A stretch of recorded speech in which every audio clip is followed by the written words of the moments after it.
on va terminer cette première session matinale avec Michel Brunet, qui justement va nous montrer que, au-delà du rift, ou plutôt en deçà du rift, je ne sais pas comment il faut dire, si on vient de l'Est ou de l'Ouest, que, eh bien, dans le fond, les données qui viennent du Tchad ont amené à reconsidérer toute cette hypothèse de l'East Side Story et de la façon dont l'évolution des hominides a pu se dérouler en Afrique, les premiers hominides. Mesdames, Messieurs, chers collègues, chers amis, alors comme on vient de vous le dire, on a beaucoup parlé de l'Est, et donc je vais parler un peu de l'Ouest. Mais avant, je voudrais dire qu'avec Yves, on a eu un parcours singulier. On a commencé tous les deux au même endroit. Alors pas au même moment, on avait quelques années d'écart, donc il était devant. Cet endroit, c'était pas très loin d'ici, à la Sorbonne, dans le laboratoire de paléontologie des vertébrés et de paléontologie humaine du professeur Jean Piveteau. Et alors, c'est singulier parce qu'on s'est retrouvés bien longtemps après,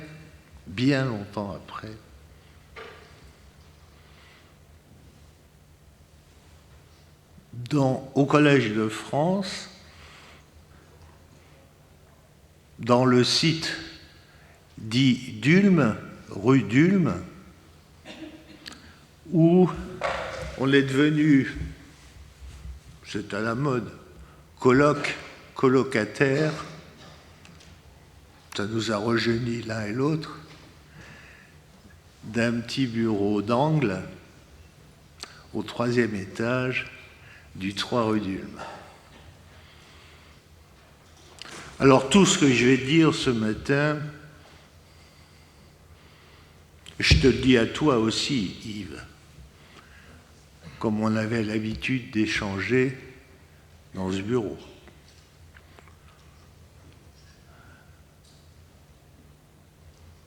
On a beaucoup parlé de toi et de l'Est. Mais dans les années 50, au Tchad,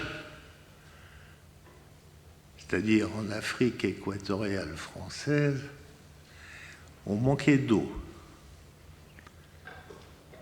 Et il y avait beaucoup de géologues, d'hydrogéologues du BRGM français qui cherchaient de l'eau au Tchad et qui faisaient des puits. Alors c'était une époque où on faisait de la géologie de terrain, de l'observation, parce que quand vous êtes en Jeep dans un 4x4, l'observation c'est mieux que si vous faites une observation aérienne, mais c'est moins bien que quand vous êtes à pied.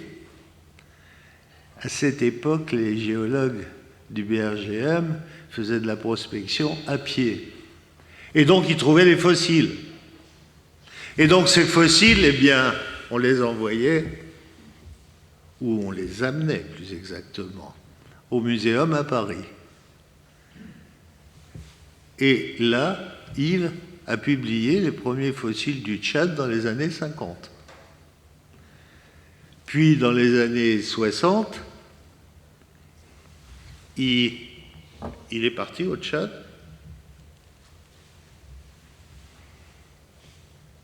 Et c'est là qu'il a mis au jour et publié le Tchadanthropus uxoris, qui s'est révélé plus jeune et probablement un homo, un représentant du genre homo assez récent.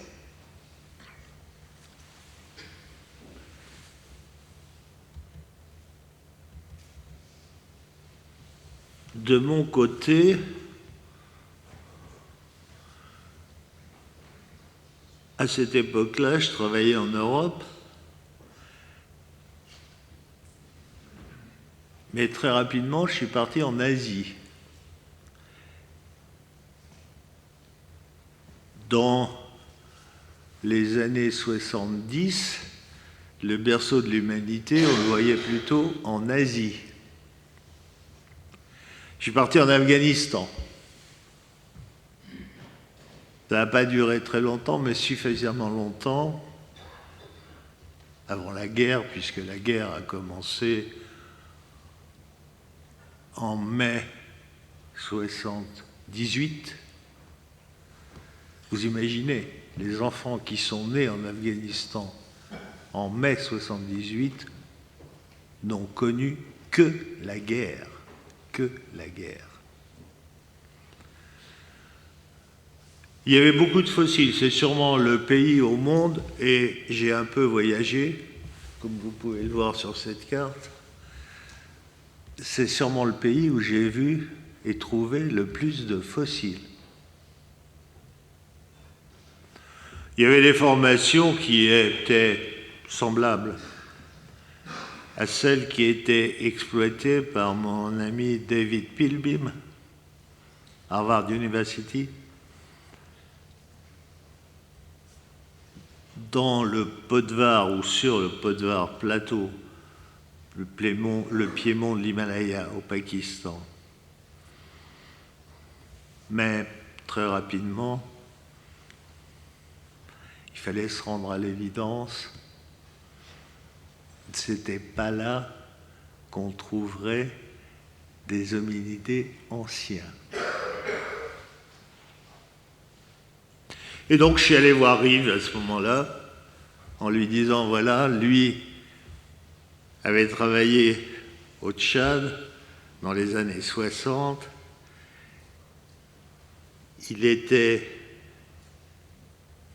il avait fait ce qu'il appelait sa ruée vers l'os, en Afrique orientale, et je lui ai dit, tu comptes retourner au Tchad? Il me dit, ah non. Ça veut dire que je peux y aller? Oui, oui. Et c'est ainsi qu'avec David Pilbeam, on est parti en Afrique centrale. On est parti au Cameroun, parce qu'au Tchad, c'était la guerre.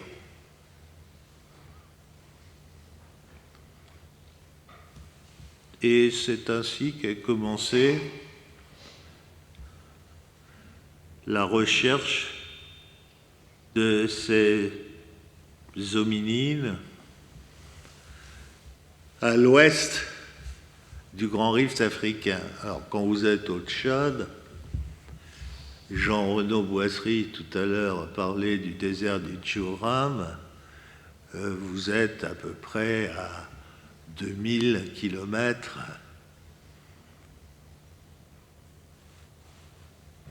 de l'Afar. C'est-à-dire que ce n'est pas la porte à côté, quoi.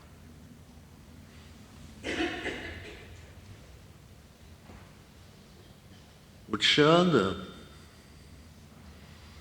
à l'heure actuelle, vous avez au nord toute une partie désertique qui s'appelle le désert de Djoram. Mais ce désert n'a pas toujours été désert. Si le lac Tchad, au sud, actuel, c'est une flaque pas très profonde qui fait à peu près en ce moment entre 15 et 20 000 km². Mais il y a 5000 ans, c'était un grand lac d'eau douce dont voilà le contour, qui faisait 400 000 km², c'est-à-dire juste un peu plus grand que la mer Caspienne actuelle. Entre les deux, lac Tchad actuel, le voilà, une vallée, la vallée du Bahr el Ghazal, ici. Bien sûr, avec ce grand lac, voilà en vert le bassin du méga lac Tchad.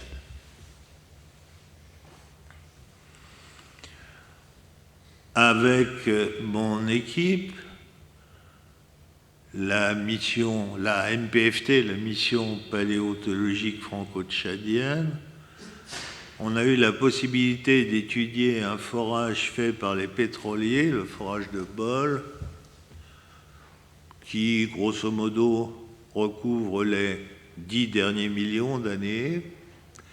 Et on voit une succession de périodes arides et de périodes humides.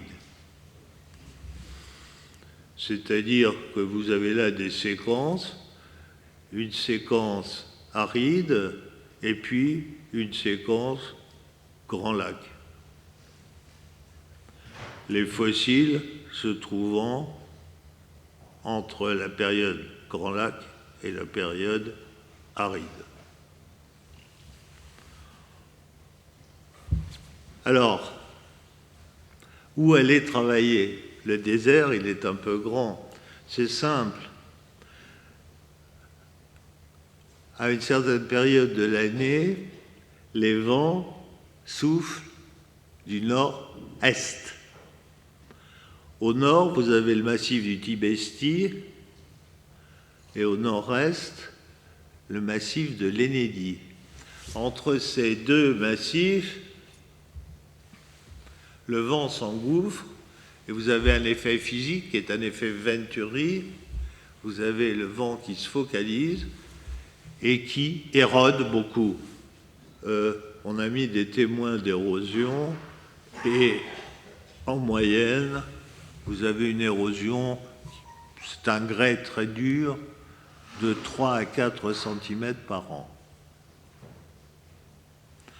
Donc, si vous voulez, on peut dire cela autrement, cette région ici, sur les cartes faites par nos amis tchadiens, ils appellent cette région les Pays-Bas. Eh bien, dans cette région des Pays-Bas, la MPFT a montré qu'il y a là un grand livre. Sur ce grand livre, il y a au moins quelques chapitres des périodes les plus anciennes connues de notre histoire. C'est le vent qui tourne les pages, mais quand il a tourné une page, la page est effacée. Donc, ce qu'il faut, c'est être au bon endroit, au bon moment. Alors, on ne creuse pas le désert, c'est le vent qui creuse le désert. Mais vous allez voir, on balaye le désert. Et balayer un désert, ça fait beaucoup de travail. Dans la vallée du Bahr el Ghazal, on n'est pas encore dans le désert, vraiment, mais il y a déjà beaucoup de poussière. Voilà, il faut forcément beaucoup de jeeps. Quand vous êtes rendu sur les sites fossilifères, vous êtes à plus de 1000 km de N'Djamena. Donc si vous avez des voitures qui tombent en panne, vous ne rentrez pas à pied. C'est un joli désert de dunes. notre camp de base, le désert entre les dunes, les affleurements fossilifères. Bien évidemment, d'une année sur l'autre, les dunes bougent, les paysages changent.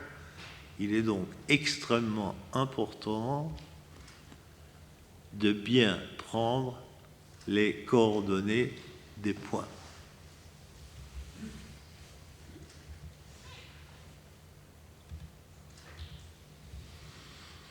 Un coucher de soleil.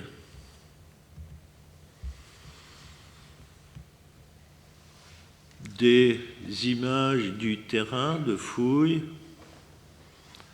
le plus difficile étant pour les géologues de l'équipe, parce que au Tchad, grosso modo, la tectonique est calme. Ça n'a pas bougé depuis le vieux continent africain. C'est bien d'ailleurs la seule chose qui est calme au Tchad. Et donc, vous n'avez pas de coupe. La plus belle coupe naturelle, elle fait bien 2 mètres de haut, quoi. Et le géologue n'a pas le choix, vous voyez. S'il veut une coupe, eh bien, il faut qu'il la fasse lui-même.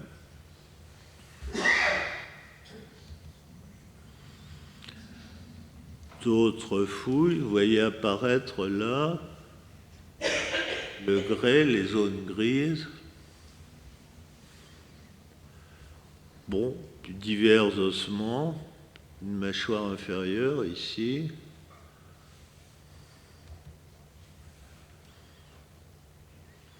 Et alors on peut, quand on a des os qui sont un peu fragiles, eh bien on leur met une coquille en plâtre. Forcément, dans le désert, c'est pas toujours très facile. Le bivouac, on peut jouer aux Indiens le soir et faire un bivouac. Je vous parlais du balayage. Vous avez un reste humain, utilisable ou pas, souvent pas utilisable, à peu près toutes les tonnes de sédiments tamisés. Ça permet d'avoir de la poussière le jour où il n'y a pas de vent.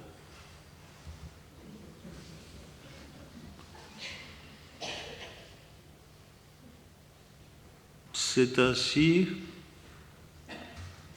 que l'équipe a trouvé le premier australopithèque connu à l'ouest du Grand Rift africain. On l'a nommé Australopithecus Bahr-el-Ghazali en faisant référence à la rivière du Bahr-el-Ghazal que je vous ai montré au départ. On l'a appelé Abel en hommage à la mémoire d'un collègue géologue de Poitiers qui est mort avec nous en mission, pas au Tchad mais au Cameroun.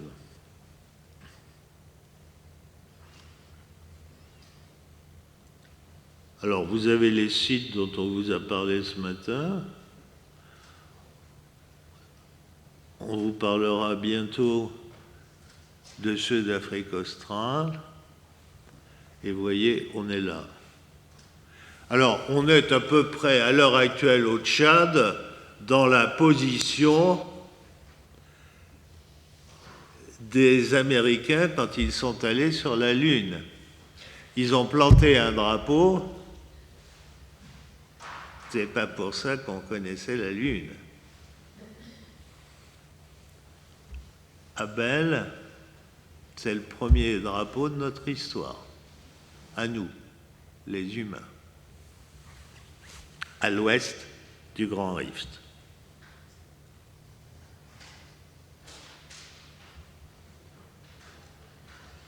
J'ai une anecdote d'ailleurs à ce sujet. Quand on a trouvé Abel,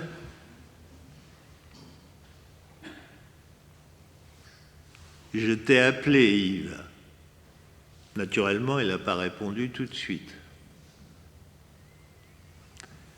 J'ai appelé ma mère, qui, elle, a répondu tout de suite.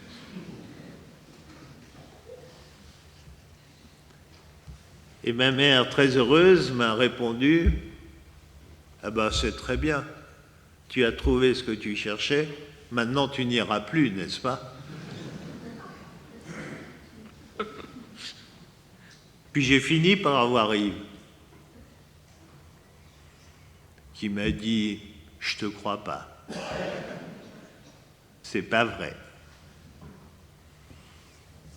Tu verras. » Et quand j'ai été rendu en France et que je lui ai montré la pièce, il m'a dit « Tu veux que je te dise, quand tu es venu me voir et que je t'ai dit que j'étais OK pour que tu ailles au Tchad, j'étais persuadé que vous ne trouveriez jamais rien. » Yves a toujours eu beaucoup d'humour. Voilà cette partie antérieure de mâchoire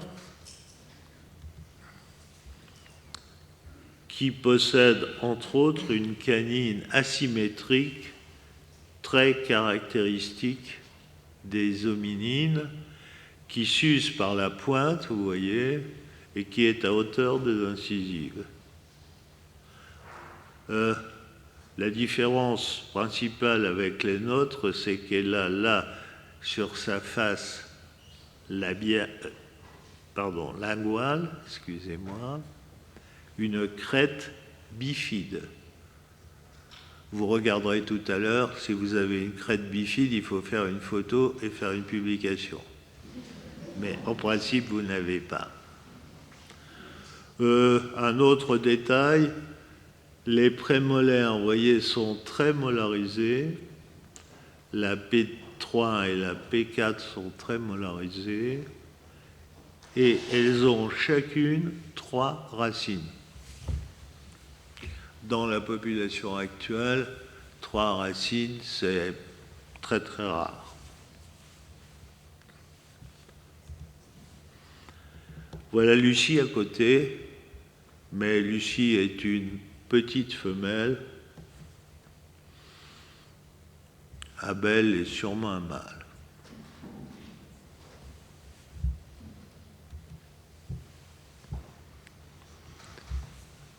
Les prospections et les fouilles continuant dans le Djurand, on a trouvé des niveaux plus anciens. Et ces niveaux plus anciens nous ont livré un crâne subcomplet à 7 millions d'années. Une mâchoire avec une canine, vous voyez, dont la couronne est extrêmement réduite. Par contre, la racine reste très développée. C'est un exemple typique d'évolution en mosaïque. Sur un même individu ou sur un même organe, les différentes parties de l'individu ou de l'organe n'évoluent pas nécessairement à la même vitesse. Certaines sont en avance, d'autres sont plus en retard. Ce crâne était déformé, on l'a déconstruit et reconstruit pour lui redonner sa forme initiale.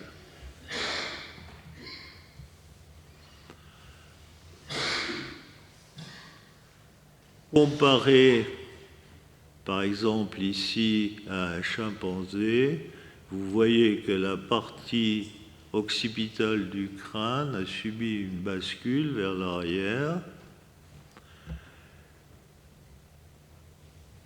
comparable à celle ici, c'est Mrs. Place, un australopithèque d'Afrique du Sud, ou comparé aux sapiens.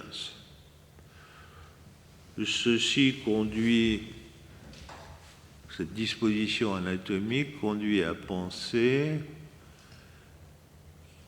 qu'elle est probablement liée à la bipédie, ce qui a été confirmé, comme l'a montré Jean-Renaud Boisserie tout à l'heure, par les os des membres qui ont été décrits dans le même site. Alors, bipède, arboricole, il vaut mieux la faune associée à Toumaï, c'est à l'heure actuelle plus de 100 espèces. Quand les micromammifères seront décrits, ce sera à peu près 120 espèces. C'est-à-dire que vous avez beaucoup d'herbivores, mais vous avez, comme il y a beaucoup d'herbivores, vous avez beaucoup de carnivores. Et parmi ces carnivores, vous avez au moins 4 espèces de ces tigres à canines supérieures en lame de sabre. Alors, vous en avez une espèce qui est grosse comme un lynx, mais la plus grosse d'entre elles est grosse comme un tigre de Sibérie et fait de l'ordre de 500 kilos. Quand vous êtes un hominidé bipède et que vous avez des voisins ainsi, il est mieux de savoir grimper rapidement aux arbres. Donc, ce n'est pas surprenant. Tout ça va bien ensemble.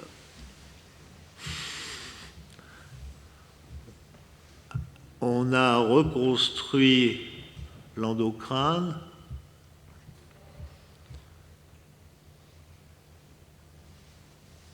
Le cerveau est un peu en dessous de 400 cm3. Mais vous avez déjà un début d'encéphalisation. Voilà la reconstitution par Elisabeth Dennes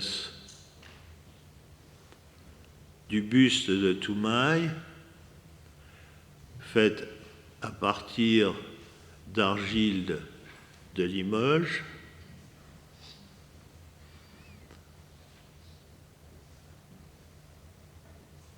Et là, vous voyez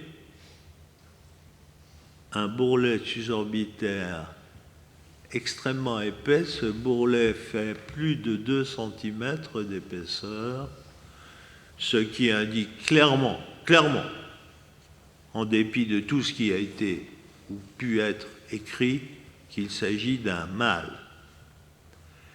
D'ailleurs, à ce sujet, tout à l'heure, on a montré Tim White qui a décrit Ardipithecus ramidus, et ramidus est une petite femelle, ce qui reste du crâne, c'est le bourrelet susorbitaire est très fin. C'est-à-dire qu'on a un dimorphisme sexuel très marqué sur cette région.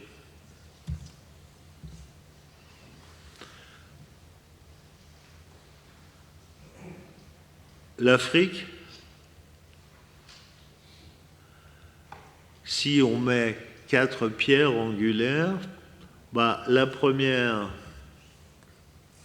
c'est clair, c'est l'enfant de Tang, décrit en 1925. Le premier australopithèque décrit vient d'Afrique du Sud. Le deuxième, ou la deuxième, c'est Lucie, en 1974. Donc on est Afrique australe, Afrique orientale. En 1994, c'est le premier à l'ouest du Rift. Et pour le moment, Toumaï est le plus ancien connu, avec 7 millions d'années.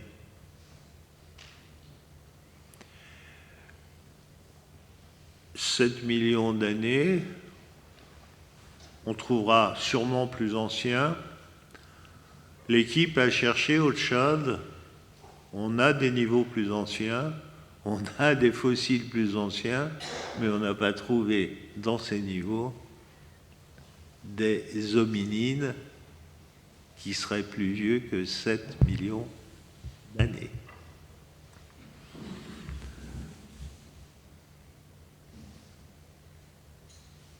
Ceci implique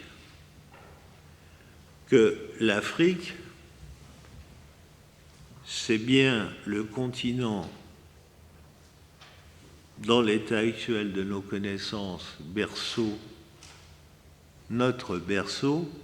Alors, pour un berceau, le continent africain, c'est grand, mais bon, on se plaisait bien en Afrique parce que les plus anciens représentants de ces hominines connus hors d'Afrique sont connus en Géorgie à l'heure actuelle, à Dmanisi, et ils sont datés aux alentours de à peine 2 millions d'années. Entre moins 7 et 2 millions d'années, ça fait 5 millions d'années au moins en Afrique. Alors, si vous voulez que je vous dise, ce qui me surprend, c'est que Toumaï a été trouvé en 2001, nous sommes en 2023, c'est-à-dire plus de 20 ans après, et je suis extrêmement surpris qu'on n'ait pas trouvé un plus vieux.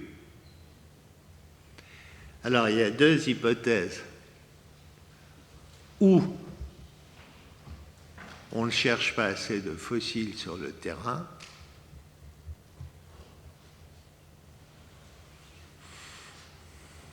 ou alors il y a une hypothèse plus scientifique qui pourrait être invoquée. Je pense les deux. Oui, je dois m'arrêter. Il faut conclure. Oui, il faut conclure.